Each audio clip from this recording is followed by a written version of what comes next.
And we're back with another episode of B Scar TV, and I have my dog, DJ Reader, for another segment of Beej and Deej. Deej and Beej. Yes, sir. You guys are coming off a hell of a victory over the Buffalo Bills. The boys are rolling. It's four straight the hard way.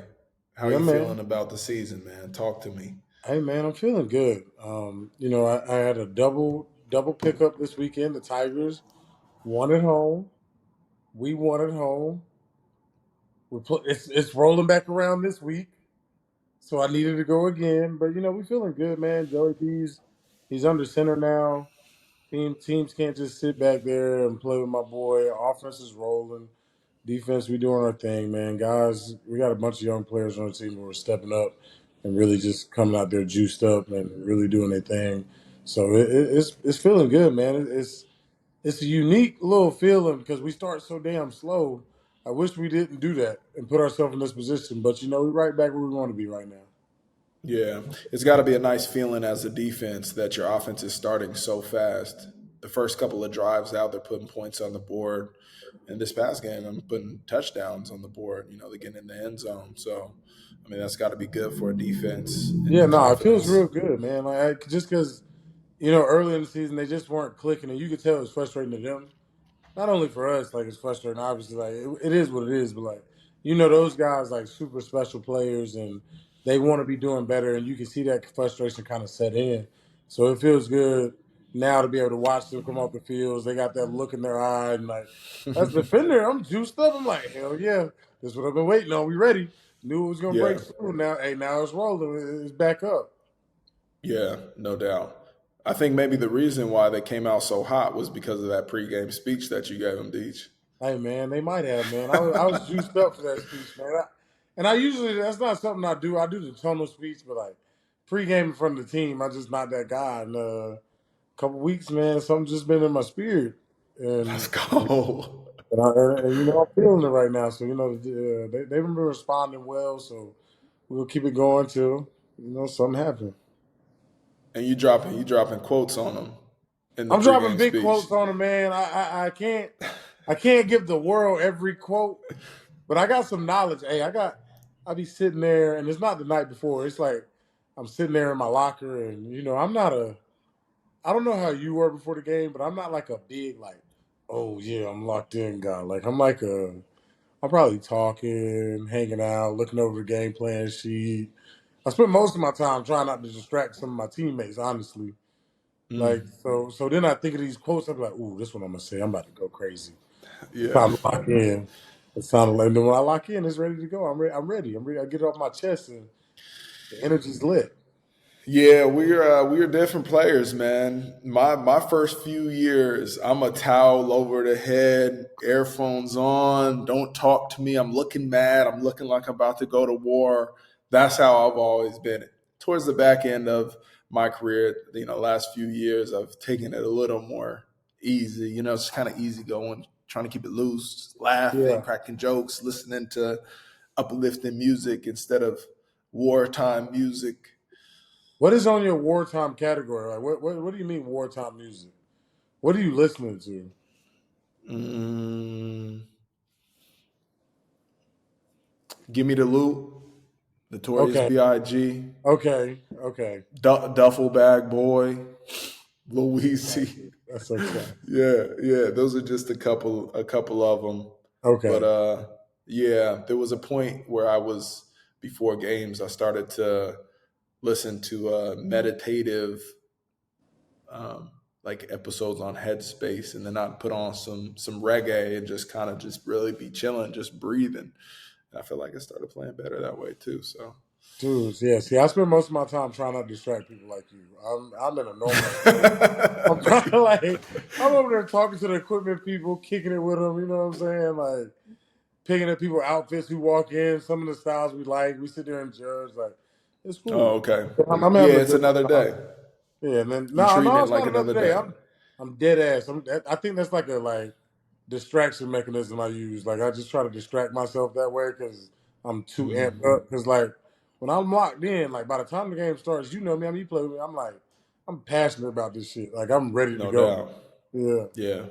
Yeah. So you're saving up that emotion for the performance on the Mm-hmm. field. For sure. And talking about performance on the field, we touched on this last week. Josh Dobbs going to Minnesota, being traded from Arizona a week ago. Mm-hmm. He doesn't get any snaps in practice with the team. That's crazy. Ends up going out on Sunday. The starting quarterback gets hurt, and he is called upon and balls out. Ball. There was a quote from one of the receivers that when Josh was on, he's on his headset, he had the green dot, he's getting the call in from the sideline, he's repeating, spitting out the call, and his receivers in the huddle are telling him, yeah, yo, you got this sluggo backside, they got the slant. And he's like, all right, bet. What's on front side? Then they're telling him, he's like, all right, ready, break, let's go. And went out there and won the game, man. Good for Dude, Josh Dobbs. man, round of applause for Josh Dobbs, man. Bro, like, Love it. you know how amazing that is? Like, one that, like, go out there and ball out, like, but also to have the bandwidth in between your damn head to be able to, like, go in there. The receivers are telling you what the plays are. You got this backside, you might have this, that, and the third, and, like, just do it. Go out there and, like, really get it done. Like, that's unheard of. You don't see guys like, I can imagine me playing D tackle and the guy just like, all right, bro, you got this, and I'm just putting my hand in the dirt. There's no way, bro. Like, no reps in practice. Come out there and just ball and get a dub. Get a dub. Keep your team in the playoff hunt. They right there in the wild card race and shoot. They got a chance to do whatever, and their best receiver wasn't even out there. And that, hey, Josh Dobbs might have something right here, bro. I'm excited. Josh Dobbs might be building himself a career right now as a potential starting quarterback, and not to mention the game-winning drive too. So the guy is composed. He's composed in the pocket. The pressure didn't get to him, and it also makes me think. I wonder how the lack of pressure influenced his ability to be out there playing free because he didn't get any practices, because he didn't know any other plays. I mean, what everyone expected him to do was not go out and win a game, to go out and lose a game. Like the Vikings at that point, people are watching the games like, oh, they got no shot. So he had I don't, nothing to lose when he steps out there. I don't know, man. I played against Josh Dobbs this year, and the kid's just athletic, dude. He's athletic. Mm. And from all the things I hear about him in the offseason, he's got to be super smart. So, like, I think he's just playing to his strengths. Like, I don't think there's much to lose anyway in being, like, a backup guy. Like you said, coming in and being that guy. But also, like, his strengths are moving around, play breakdown. I'm just going to be a football player, and I'm not going to make this too complicated on myself. You know what I'm saying? I'm sure next week when Justin Jefferson gets back, he's going to be like, Justin Jefferson's over there, TJ Hawkinson's going out over there, and the rest of the receivers. And you know what? If that breaks down, if I don't see it, I'm still Josh Dobbs. Like, you know what I'm saying? I'm gonna go do my thing and be a baller, bro. I don't got nothing to lose, but like also he's very smart and crafty. I mean, I was trying to get a sack on him. I was trying to pull bro down. And I was like, damn, you gotta be squatting like 800 pounds. Who is this? I'm like, I'm bearing down on him, beef star. Like, and he Yeah, like twisted his hand somehow, got the ball out. I'm like, no, bro, come on, bro. Just give me the sack, bro. Let me it's get it. tough. DJ, the football gods will bless you, man. They They'll will. bless you They will, with bro. They from that will. one. Just They will. stay true. Stay true. He's Always, a bro. smart guy. I seen the guy in the astronaut outfit. He's studying rocket science. I mean, the guy's Neil Armstrong at quarterback. Um, man, great game for Josh Dobbs. Killed. Going into our college segment, Mm-hmm. Deej. Yes, sir. Do we talk to it? Do we got a dog of the week? Come We on. definitely got a dog of Come the week. on. And I'm so happy about this because, you know, my alma mater, Clemson, man, you know, the Clemson Tigers, we got a great team. There's so many good players. But last week, man, Jeremiah Trotter Jr. did something I was like, you only see in certain games, and especially against the number 12 team in the country. My boy had 11 tackles, 3 TFLs, 2 sacks, a pick six, and a dub, man. Against the number 12 team in the country, number 12 scoring offense, man. He went out there and did his thing. So, hey, dog of the week goes to Jeremiah Trotter Jr., bro. He Let's went go. out there and did his thing, man. Give him a round of applause. Round of applause for him, man. Shout out Jeremiah Trotter, dog of the week. That stat line is nuts. Crazy. I'm It's a watching the nuts game. stat line. I'm watching the game. He's doing it, bro. He dropped him a slant window. I'm like, oh my God, he's going nuts. Like, he's going crazy. And he might have 3 sacks, to be honest. They got that weird rule in college. There was a no game. In the league, that's a sack. In college, I don't know what it is. But it was a clear no game, so it was 2nd and 10. I'm like, in the league, you had 3 sacks, a pick 6, bro, 11 tackles. What more you want, coach? Hey, that's big. That's big. And no better compliment to Jeremiah Trotter Jr. than to have DJ Reader, the best talent scout that the world has seen, say that he is the dog of the week. This man, DJ, he can scout talent, he can spot talent on a foggy day with sunglasses on. Exactly, man. Hey, I wear sunglasses all the time because my future's too bright. Come on now. Talk to him. Talk to him. You gotta let him know, man. Hey, I see everything. I can catch you in the sandlot. I'm gonna catch you everywhere. Hey, I got my eyes open. So next week we'll have another person, man. But I got my eyes open everywhere. I'm always watching, baby.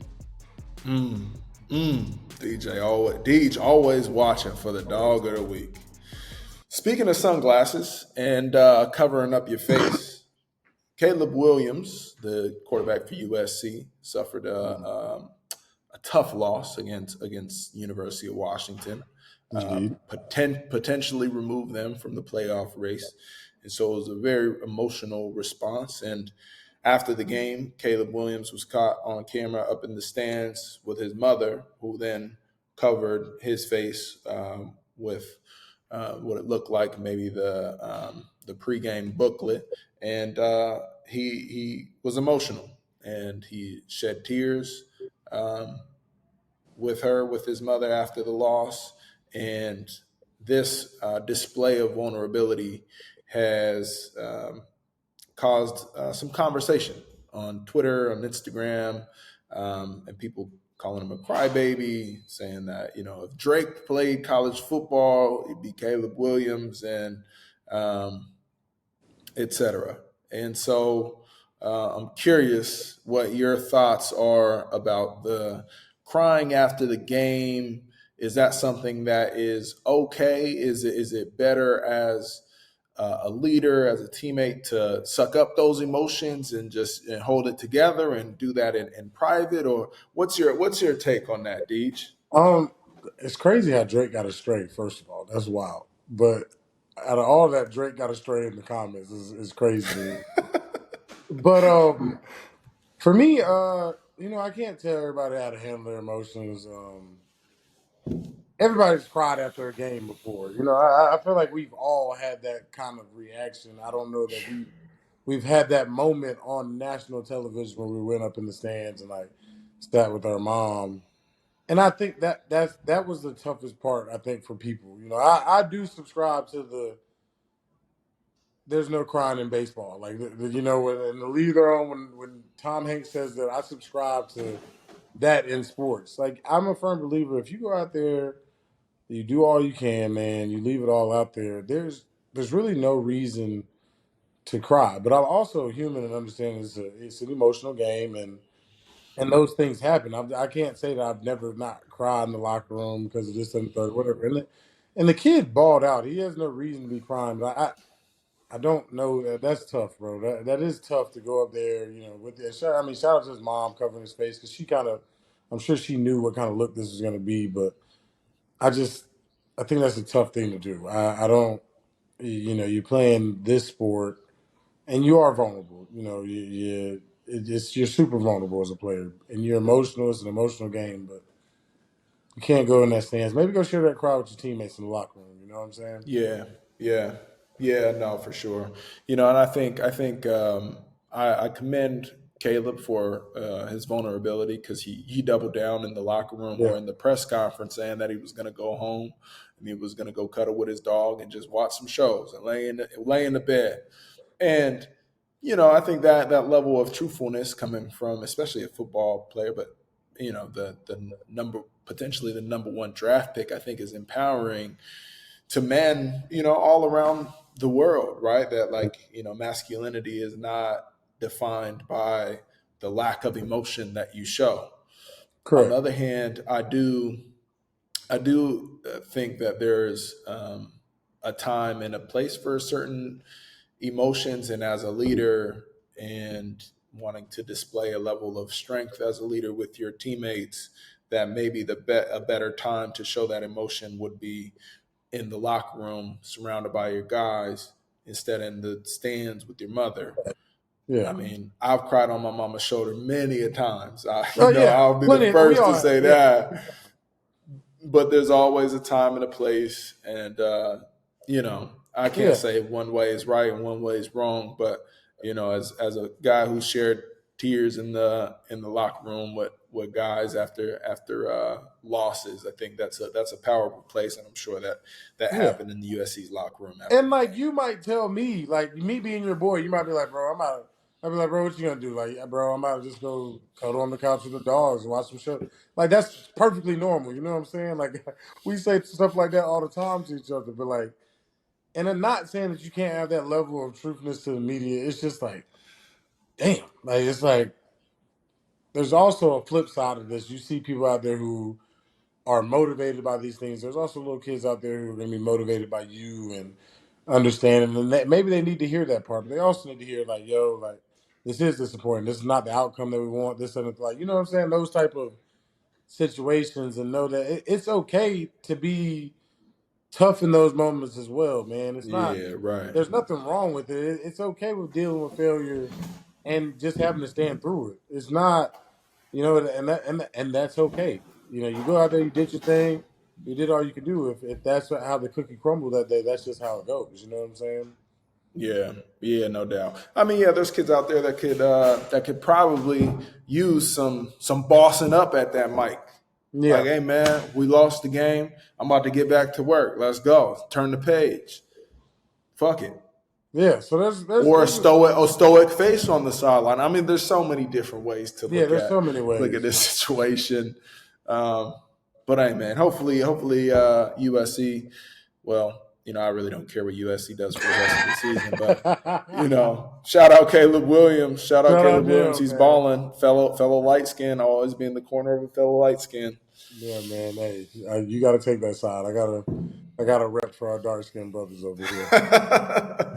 yeah, but we can unite on the Deej Beej show. Indeed, we share a lot of the same opinions. A lot of the same opinions are shared here on the Deej Beej show. What we didn't share opinions on were our college picks last week, unfortunately. Let's talk about it.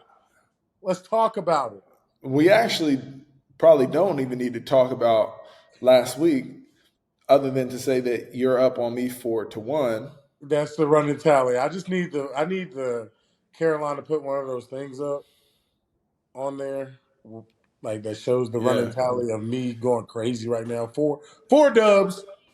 And then the animation of it drawing on the screen too. And thanks. Somebody get a code soon. We're gonna have a code on the B's and D's segment soon. All right. Well, shit, we got this week. That's the thing. You turn the page. There's always another week. All right. You could soak for 24 hours. You could cuddle with your dog, and then it's time to figure it out. That's a fact. And so this week, I'm going to figure it out, man. Let's get it. This week, Michigan at Penn State. Michigan. Give me Michigan. I want Michigan, too. Utah at Washington. Give me Washington. I want Washington. Tennessee at Missouri. Give me Mizzou. I'm going Mizzou. I'm going the Vols. Rocky Top. Come on. Oh, give me Mizzou. Ole Miss at Georgia. Give me Ole Miss. I'm rocking with them. Let's go, Red. Damn. I want Georgia. I got Georgia. USC at Oregon. At Oregon? At Oregon. I'm going Oregon, bro. Sorry, Caleb. Easy. Hey, dude. Sorry, Caleb Williams. Bo Nick's been in college like 8 years. He's not about to lose. He's about to win this. Come on. The dub. And it's Zoo Gene in November. It's a dub. In November, that it's gonna be raining so hard out there, and the student section is gonna be going stupid. It's gonna be chanting the recruits' names. It's gonna be talking shit to the sideline. Zoo Gene is gonna be next level. Oh, is Eugene like that? I've never. Oh, it's like that, bro. Oh, It's it's like that. crazy. That's awesome, bro. Such a fun stadium. Such a fun stadium. Georgia Tech at Clemson. You know. Clemson. You know. Give me the Tigers. Give me the Tigers. What's Georgia Tech doing these days? God. They've got some upset. They beat Remember that Miami had the fumble when they should have took the knee. Georgia Tech drives down the field. Oh, they're right. So they doing their thing. They got some surprise little wins in there for sure. I think I'm gonna go Clemson. There we Clemson. go. Ride the right I'm train. gonna go with the Tigers. Bang, Go with bang. the Tigers. And that wraps it up for Beej and Deej picks of the week.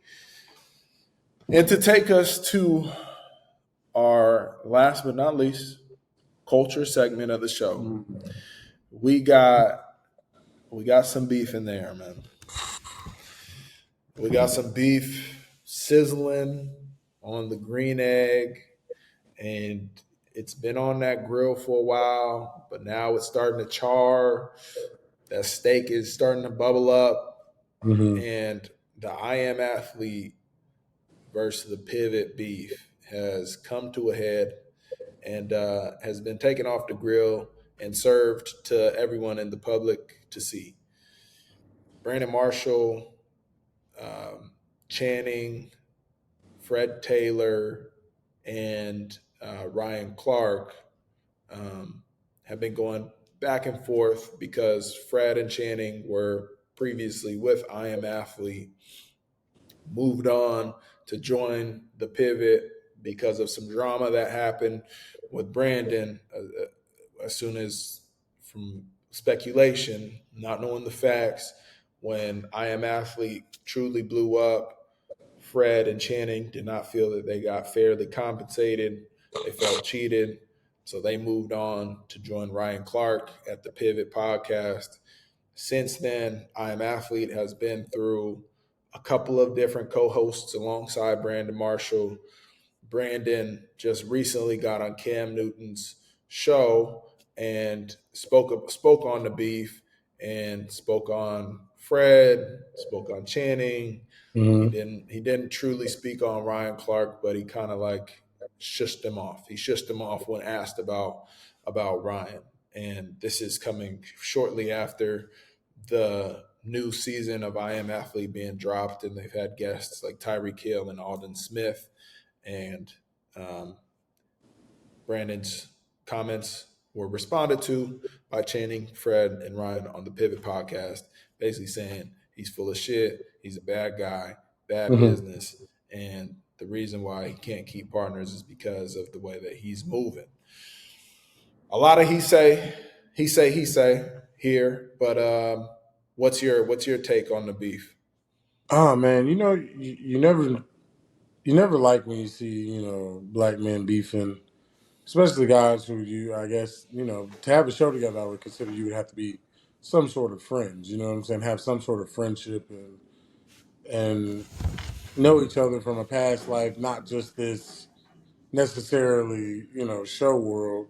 But it's interesting to see, and I hope they can figure it out. You never want to see back and forth, because back and forth, like, things, just bad blood gets spilled, over and over. If you're going back and forth, because somebody's always going to take it too far, and somebody's going to feel disrespected, and rightfully so. You can't, once you say something or do something, you can't really exactly tell somebody how to take it. You know what I'm saying? Like, you kind of got to be smart with these type of things. And I feel like as men, they should really just try to piece this up. And I think some of them have, but just try to come to an understanding. Just you don't always got to be friends or be around each other, but the comments back and forth is just tough. I don't like it. I don't like it at all from guys who I watched when I was growing up play football at the highest level, and I truly respect. You know what I'm saying?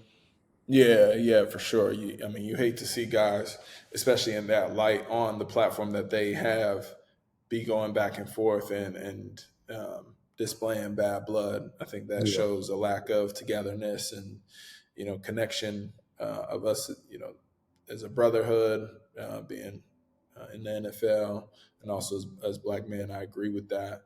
What I struggled a little bit with was that Brandon Marshall went on the show with Cam coming shortly after this launch of the season, which I have a lot of respect for how they launched I Am Athlete with Alden Smith and Tyreek Hill in a new format. And Brandon seemingly had this he went kind of in a hibernation where he was trying to figure himself out, trying to figure out the business model, and was posting a lot about mindfulness, and they're hosting these Mhm. interviews on the ground, etc. And so to launch that way, but then to go on Cam's show and appear as if like we're talking shit about old stuff. He also like colored it, was like, oh, Cam, you got me on this show. I'm opening up on this show. I was supposed to be done talking about this, but then he ended up talking about it, which then it's like, okay, that kind of defeats the purpose for me of the whole mindfulness deal Yeah. that you came on with. From the other angle of things, I think that it's stirred up some drama, which will be a win for I Am Athlete Yeah. going forward. And they just announced an I Am Athlete iconic saga, which is Cam Newton's show, a collaboration. So this drama potentially leads to more clicks and more views, which it doesn't seem like it was intentional, but hey, the people love some Hey drama, man, man. all publicity is good publicity, man. And I don't necessarily subscribe to that, but it happens, and you can take a bad thing, a bad situation, and turn it good and profitable. You know what I'm saying? Like it works. We've seen it done a million times. Like it's the business model of the new age. Like it happens all the time. So I mean, I just hope they like you said, it was kind of a weird rollout having it branded that way, and then him going on the show. And if you're mindful, like you said, and you're done talking about things, you just finish talking about them. That's just how it goes. You can tell that the other guys don't have as much animosity. So I would really want to know what the truth is, but we'll never know, and that's for them to figure out. And I hope they figure that shit out, and just they can stop going back and forth. Because really, like when you have like personal things like that, you're going back and forth about things in the public that the public doesn't really know about. So all people do is create assumptions. So you're having a Yeah. conversation about with your having conversation out casually with people who don't have facts, and therefore it's gonna get just be drama back and forth, back and forth, back and forth. So like you said, I just hope it gets figured out, man. I hope they get that shit put behind them. Deej, we should manufacture a beef and then also plan out when we're going to come back together as a unit for Beej and Deej. It'll be like a couple day beef, and then we like We gotta reconvene on wait. the on the We gotta show. wait like further down, bro. We gotta wait further down those shows. Episode Yeah. like 100 of our episode, we just fall out at like episode 120 and shit, Yeah. and go real hard at each other on the internet. And then after that, we just come back like nothing happened. Man, DJ shit, man. Forget Oh, that dude. He ain't everything. shit. We're posting each other houses, all that shit, everything. We're getting And then we'll everything. come back. We'll come back on Beej and Deej like, hey man, I'm sorry, man. I really fuck with you, dog. I ain't mean what I say, man. We'll piece it up at like an event or something. We'll like throw like an event, piece it up on stage, just like the rappers do it, bro. Yeah. Just like Bob Marley did when he brought the politicians together and held them both up, held both their arms up. Caroline could come and she can hold both of our arms up There together, you and go. the whole That's crowd will it. just go crazy, and the light skins and the dark skins We'll unite be once again. right back together Once again. again. In unity, once again. Hell yeah. Shit, man. I gotta call a goddamn Uber because I'm flying back to Portland. But this has been a hell of a show. Deej, it's always a pleasure, brother, to have you join us here. Hey, man. It's always my pleasure, man. And safe flight back to Portland. Are you still in the Bay? I'm in the yay. I'm How in the long is that yay. flight? How long is that flight? Hour and a half. It's easy. Oh, okay, bet. Because you know, West Coast traveling is a little bit different than traveling over here on the East Coast. Everything's pretty close. But hey, man, have a safe flight back, and we'll be back next week, man. I will see you next week, my brother. With a dub. With a With a motherfucking dub. dub. Let's go. Come on. Who Stanford got? All right, y'all. Ooh, Stanford play Add Oregon them in the State picks. in Core Vegas. In Core Vegas. And I am an honorary captain. I'll be walking out for the coin toss. Let's go. I'll be walking out for the coin toss. I will. I'll also be giving the pregame speech the night before. Are you gonna write this down, or is this off the cuff? I'll have a rough outline in my head. Okay, there we go. I'll have a rough outline, and I'll run through it. You know, I'll probably talk through it in the mirror. I ain't gonna lie, I will. So that I just make sure my delivery is on point. All right. I'm excited, man. It's an honor. Hey, I'm excited the for you. The honorary captain is big. I'm excited for you. Do you need a pregame speech before your pregame speech? Yeah, I need a quote, bro. Give me a quote. I'll send you a quote. You know, I'm getting good at that shit now, so I got you. All right, say less. All right, y'all. Until next time, this is another episode of B-Scar TV. Beej and Deej on ya motherfucking mics. Peace.